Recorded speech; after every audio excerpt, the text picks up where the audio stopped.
Hi friends, సినిమాలు అంటే కేవలం ఎంటర్టైన్మెంట్ మాత్రమే కాదు, అవే ఫీలింగ్స్, అవే వైబ్స్. మీరు చూస్తున్నది విప్లవ్ వైబ్స్. ఇక్కడ మనం మాట్లాడుకుంటున్నది latest movie reviews and real movie talk, interesting cinema news and trending updates also. Hype కాదు, పిఆర్ కాదు, సినిమా బాగుందంటే బాగుందంటాం, లేకుంటే నిజం చెప్పేస్తాం. ఫేస్ క్యామ్లో ఫుల్ హానెస్ట్ ఒపీనియన్, థియేటర్కి వెళ్ళాలా వద్దా అని చెప్పే క్లియర్ జడ్జిమెంట్. సో సినిమాని ఫీల్ అయ్యే వాళ్ళంతా మన విప్లవ్ వైబ్స్ ఫ్యామిలీకి వెల్కమ్.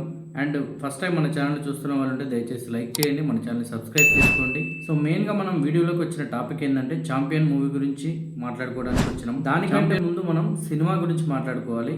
అండ్ ఈ మధ్య కాలంలో వస్తున్న సినిమాల గురించి మరీ ముఖ్యంగా మాట్లాడుకోవాలి. సో నాకు తెలిసి ఈ 2-3 నెలల్లో అయితే పెద్దగా సినిమాలు ఏవి హిట్ అయినట్టు కూడా లేదు. నాకు తెలిసి ఒక రాజు వెడ్స్ రాంబాయ్ అనే సినిమా ఒకటి కొంచెం పర్వాలేదు అనిపించింది.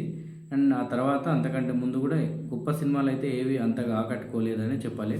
అండ్ నేషనల్ లెవెల్లో అంటే దురంధర్ మంచి టాక్ ఉంది, మంచి కలెక్షన్స్ ఉన్నాయి. సో మంచి రివ్యూ కూడా ఉంది. సో ఇంకా ముందుకు వెళ్తుంది. సో వీటికంటే ముందు ఏంటంటే మన తెలుగులో టాలీవుడ్లో చూసుకుంటే సో అంత పెద్దగా హిట్ అయిన సినిమాలు అయితే లేవు. సో ఎస్పెషల్లీ ఇప్పుడు మనం శ్రీకాంత్ కొడుకు గురించి ఎందుకు మాట్లాడుకోవాలంటే ఆయన ఇంతకుముందు కూడా కొన్ని సినిమాలు చేసిండు. అంటే నిర్మలా కాన్వెంట్ అని, పెళ్లి సందడని కొన్ని సినిమాలు చేసినప్పుడు నాకు తెలిసి నా ఫీలింగే మీకుంటుందని నేను అనుకుంటున్నా. సో పెద్దగా ఎఫెక్ట్ అయితే అంత అనిపించట్లేదు. అంటే నాకు తెలిసి అప్పుడు రాఘవేంద్రరావు వాళ్ళ డైరెక్షన్లో ఇట్లా చేయడం ఇవన్నీ కొన్ని ఉన్నా కూడా, ఎన్ని ప్లస్లు ఉన్నా కూడా అది ఎందుకో ఎక్కలేదనే అనిపించింది నాకైతే. సో ఫస్ట్ టైం నేను మొన్న ఛాంపియన్ ట్రైలర్ చూసినప్పుడు మాత్రం అనిపించింది. సో అండ్ ఈ సినిమా చూసినాక కూడా ఇంకా పూర్తి క్లారిటీ వచ్చేసింది. సో మనోడు నాకు తెలిసి టాలీవుడ్ హృతిక్ రోషన్ అనడంలో తప్పైతే లేదు.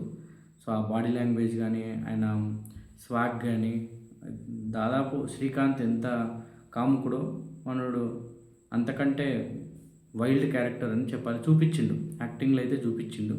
సో ఎస్పెషల్లీ ఆయన మోసిన క్యారెక్టర్ కూడా అటువంటిదే ఈ సినిమాలో అయితే. బైరాన్పల్లి సంఘటన అంటే మనం తెలంగాణ వాళ్ళకి చెప్పాల్సిన అవసరం లేదు, మనకు తెలుసు అదంతా. అంటే తెలంగాణలో బైరాన్పల్లి సంఘటన అనేది ఒక జలియన్ వాలాబాగ్తో మనం పోల్చవచ్చు. సో అట్లాంటి ఒక బలమైన గ్రామీణ నేపథ్యం ఉన్న, తెలంగాణ అస్తిత్వం ఉన్న, మూలాలు ఉన్న, చరిత్ర ఉన్న అట్లాంటి కథని తను లీడ్ చేయగలిగింది అన్నప్పుడే, అంటే యాక్చువల్లీ ట్రైలర్లోనే అందరికీ అర్థమైపోయింది. అది కూడా 1 కోటి వ్యూస్ వచ్చినాయి, అది కూడా మనకు తెలుసు, అది కూడా ఒక రికార్డే. దెన్ సినిమా చూసినాక పూర్తి క్లారిటీ వచ్చేసింది. అంటే టాలీవుడ్ ఇండస్ట్రీకి ఒక వజ్రం దొరికిందని అనడంలో తప్పైతే లేదు. ఎందుకంటే ఆయన వర్కౌట్ చేసిన విధానం, ఆ బాడీ, ఆ షైనింగ్, అసలు అంటే నాకు తెలిసి ఈ మధ్య కాలంలో అంత మేకోవర్ అయిన హీరో తెలుగులో లేడనిపించింది నాకు తెలిసినంతవరకు అయితే ఈ సినిమా గురించి ఇంత ముఖ్యంగా, అంటే ఇంత ఇంపార్టెన్స్ ఇచ్చి మాట్లాడుకోవడానికి మెయిన్ రీజన్ ఏంటంటే ఇప్పుడు బైరాన్పల్లి అనేది ప్రజెంటు తెలంగాణ రాష్ట్రంలో సిద్దిపేట జిల్లాలో బైరాన్పల్లి అనే ఊరుంది. సో దీనికి కొన్ని తరాల చరిత్ర కూడా ఉన్నది. ఎందుకంటే జలియన్ వాలాబాగ్తో ఈక్వల్గా మనం తెలంగాణ హిస్టరీలో పోల్చగలిగే ప్లేస్ ఏదైతే ఉందో అది బైరాన్పల్లి సంఘటన. సో తెలంగాణ సమాజం ఆ రోజు చాలా బాధలు అనుభవించి చాలా ఇబ్బందులు ఎదుర్కొన్నది ఆ ప్లేస్లో. సో అక్కడనే తిరుగుబాటు మొదలైందని కూడా చెప్పొచ్చు, అణచివేత కూడా అక్కడే అత్యధికమైందని కూడా చెప్పొచ్చు. సో అంటే చాలా మూలాలు ఉన్న కథ అది.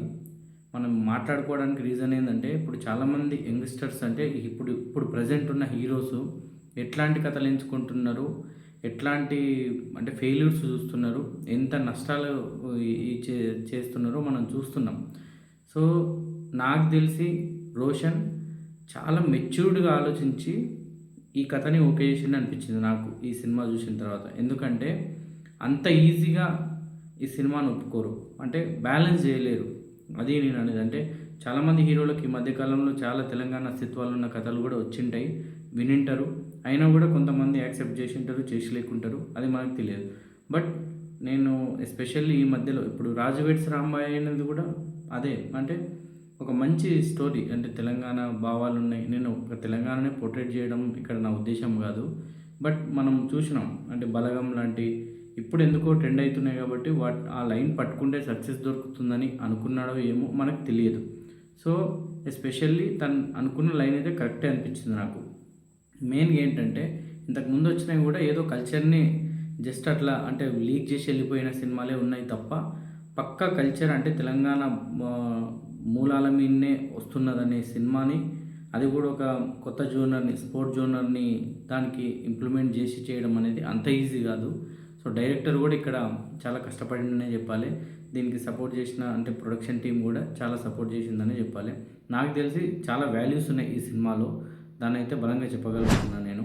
అయితే మెయిన్గా మనం ఈ సినిమా గురించి మాట్లాడుకునే కంటే ముందు ఈ డైరెక్టర్ గురించి మాట్లాడుకోవాలి. ఎందుకంటే అతనికి అది డెబ్యూ సినిమానే అయినా కూడా చాలా మెచ్యూర్డ్గా ఆ కథని అంటే చివరి వరకు తీసుకొస్తూ దాన్ని బ్యాలెన్స్ చేస్తూ, అంటే మెయిన్గా ఏంటంటే అది యథార్థ సంఘటనల ఆధారంగా తీసిన సినిమా అది. బైరాన్పల్లి సంఘటన అనేది చరిత్రలో గుర్తుండిపోయిన సంఘటన అది. సో దాన్ని బ్యాలెన్స్ చేయడం అనేది డైరెక్టర్కి, ఏ డైరెక్టర్కైనా, ఈ తనిఖనే కాదు కానీ ఏ డైరెక్టర్కైనా కూడా అది ఒక టఫ్ జాబే. సో రిలీజ్ అయిన తర్వాత కూడా చాలా కాంట్రవర్సీలు ఉంటాయి. అవన్నీ మనం రేపటి నుంచి కూడా చూస్తాం. అంటే ఉంటాయి ఉండవు మనకు తెలియదు కానీ, సో అతను మాత్రం దాన్ని మెచ్యూర్గానే తీసిందని చెప్పాలి. అండ్ హీరోయిన్ అనస్వర రాజన్ కూడా అంటే పర్ఫెక్ట్గా రోషన్కి సెట్ అయిందని చెప్పాలి. ఆ తర్వాత వీటన్నిటికీ మూలం ఏంటంటే వైజయంతి మూవీస్ వారు ఈ సినిమాని యాక్సెప్ట్ చేయడం, ఈ కథని యాక్సెప్ట్ చేయడం, అశ్విని దత్ గారు. సో అంటే ఈ కథ చెప్పిన తర్వాత అంటే తెలంగాణ యథార్థ సంఘటనల ఆధారంగా తీసిరు. మనకు తెలుసు బైరాన్పల్లి సంఘటన అంటే తెలంగాణలో పేరు మోసిన సంఘటన. ఇంతకంటే తెలంగాణ సమాజం ఇంతకంటే భయంకరమైన సంఘటనల్ని చూడలేదు, అంతకంటే బాధపడలేదు. సో అట్లాంటి సంఘటనలని ఎదుర్కొన్నది ఈ సమాజం, అట్లాంటి బాధల్ని రజాకారులతోన. సో వీటన్నిటిని బ్యాలెన్స్ చేస్తూ డైరెక్టర్ చివరి వరకు ఆ కథని అంతే రక్తి కట్టించి తీసుకొచ్చిండు కాబట్టి మనం దానికి ఖచ్చితంగా సెల్యూట్ చేయాల్సిందే. ఈ పాత్రలో రోషన్ ఒదిగిపోయిన విధానం ఉంది చూడు, సో దానికి నిజంగా చాలా మెచ్యూర్డ్గా చేసిండు అనిపించింది నాకు. ఎందుకంటే ఇంతకుముందు చూసినాం మనం నిర్మల కాన్వెంట్ అని, ఇట్లాంటి చిన్న చిన్న పెళ్లి సందడని ఇట్లాంటి మూవీస్ చూసినాం. కానీ సో అట్లాంటి మూవీస్ చేసిన ఒక వ్యక్తి మేక్ ఓవర్ అయ్యి తను బాడీని చెక్కుకొని తన ఫేస్ని రెడీ చేసుకొని అంత నీట్గా, ఎంత చాలా మెచ్యూర్డ్గా రెడీ అయ్యి ఆ కథని అంత వాల్యూ ఇచ్చి దానికి అంత గౌరవం ఇచ్చి సో చేసిందంటే అంత చిన్న విషయం అయితే కాదు. ఎందుకంటే ఈ మధ్య మనం చూస్తున్నాం అంటే యంగ్స్టర్స్, హీరోస్ ఎట్లాంటి కథలు ఎంచుకుంటున్నారు, ఏం జరుగుతుంది, రిజల్ట్స్ ఏంది, ప్రొడ్యూసర్లకు ఏమవుతుంది, ఎన్ని డబ్బులు నాశనం అవుతున్నాయి, అసలు ఎంత టైం వేస్ట్ అవుతుంది అనేది మనం చూస్తున్నాం క్లియర్గా. సో ఇట్లాంటి టైంలో ఇట్లాంటి హీరోస్, ఇట్లాంటి యంగ్స్టర్స్ ఇట్లాంటి కథలను ఎంచుకోవడం అనేది నిజంగా చెప్పాలంటే గర్వించదగిన విషయమే. ఎందుకంటే ఈ తెలంగాణ ఈ బైరాన్పల్లి సంఘటన తీసుకొని ఈ సినిమా చేసినందుకే అప్రిషియేట్ అని నేను అంటలేను. కానీ ఇట్లాంటి సంఘటనలు కానీ ఇట్లాంటి అంటే మంచి మంచి కథలు ఈ తెలుగు మట్టిలో అండ్ ఆంధ్ర కానీ తెలంగాణ కానీ ఎక్కడైనా కానీ చాలా కథలు ఉన్నాయి, చాలా సంఘటనలు ఉన్నాయి. సో ఒక మంచి అంటే ఏదైనా ఒక సినిమా అంటే అంత ఈజీగా రూపొందదు, అంత ఈజీగా టైం అవ్వదు. ఎందుకంటే ఆల్ డిపార్ట్మెంట్స్ వర్క్ చేయాలి, చాలామంది రకరకాల ప్రజలు అందరూ కలిసి ఒక అవుట్పుట్ ఇస్తేనే అది సినిమా. ఏది ఊరికే కాదు. ఇప్పుడు మనం పోయి అంటే ఇప్పుడు మనం టక్కున నేను వీడియో పెట్టుకొని నేను సినిమా బాగాలేదన్నంత మాత్రాన బాగాలేకుండా ఉండదు, బాగుందన్నంత మాత్రాన బాగుండి ఉండదు. సో ఏది జరగదు. బట్ దాని వెనకాల ఖచ్చితంగా ఒక ఎఫర్ట్ ఉంటుంది, ఒక కష్టం ఉంటుంది, చాలామంది పీపుల్స్ యొక్క ఇది ఉంటుంది. కాబట్టి ఖచ్చితంగా దాన్ని రెస్పెక్ట్ చేయాలి మనం. సో నేను అనేది ఏంటంటే ఇట్లాంటి రెస్పెక్ట్ చేస్తున్న కథలకైతే పబ్లిక్ నుంచి కూడా ఇంకా ఎక్కువ రెస్పెక్ట్ ఉంటుంది అనేది నా ఒపీనియన్. సో నాకు తెలిసి శ్రీకాంత్ కొడుకు అయితే దీనికి పర్ఫెక్ట్ సెట్ అయిందని అనిపించింది.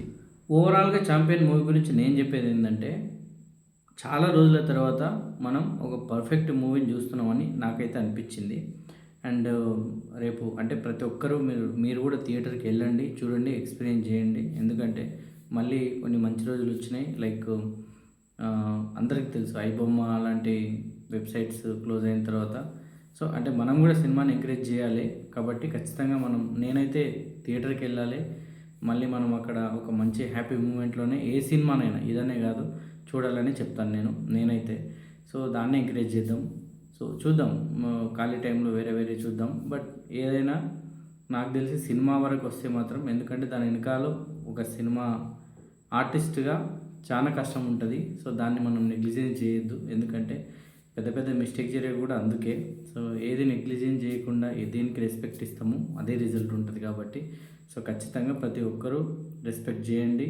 సో మీ వాల్యుబుల్ టైం ఇవ్వండి. కొంత మనీ ఖర్చు అయినా నో ప్రాబ్లం, మంచి ఎక్స్పీరియన్స్ అయితే వస్తుంది. నాకు తెలిసి దీని మీద హోప్ ఏంటంటే చాలా రోజుల తర్వాత మళ్ళీ ఒక మంచి మూవీని చూడాలనుకుంటున్నాను. అంటే ఒక మంచి రజాకార్ కానీ ఇట్లాంటి సినిమాలు జోనర్ కాబట్టి ఎక్స్పీరియన్స్ అవుతారు. నేను అనేది ఏదో ఏదో మీరు ఏదో పోయి చూస్తారు అనేది నేను చెప్పాను. సో ఖచ్చితంగా మంచి ఫీల్ అయితే అవుతారు. సో ఎస్పెషల్లీ ప్రతి ఒక్కరికి నేను చెప్పేది ఏంటంటే సినిమా ఏది ఊరికే రూపొందదు. సో దాని వెనకాల చాలామంది కష్టం ఉంటుంది కాబట్టి రెస్పెక్ట్ చేయండి, టైం ఇవ్వండి, చూడండి, ఎంకరేజ్ చేయండి. సో సినిమా అయితే నా వరకు చాలా బాగుంది. సో మీ అందరికి కూడా నచ్చుతుందని అనుకుంటున్నాను. ఇంకా మంచి సక్సెస్ కావాలి హీరో కూడా, చాలా మంచి నెక్స్ట్ మూవీస్ కూడా మనం ఇచ్చే ఎంకరేజ్మెంటే తను తీసుకోబోయే మళ్ళీ నెక్స్ట్ కథలు కూడా కాబట్టి సో ప్రతిదీ మనం దృష్టిలో పెట్టుకోవాలి. సో మన ఎంకరేజ్మెంటే వాళ్ళ సక్సెస్ కూడా, వాళ్ళ సక్సెస్సే మనకి ఎంజాయ్మెంట్. సో దీన్ని పక్కా గుర్తుపెట్టుకోవాలి. సో ఈ వీడియోని చివరి వరకు చూసిన నా ప్రతి ఆడియన్కి నా యొక్క కృతజ్ఞతలు. అండ్ మన ఛానల్ని ఇంకా ఇప్పటి వరకు సబ్స్క్రైబ్ చేసుకోకుండా ఉంటే ఖచ్చితంగా సబ్స్క్రైబ్ చేసుకోండి, లైక్ చేయండి, మీ అభిప్రాయాన్ని కూడా కామెంట్ రూపంలో తెలియజేయండి. Thank you.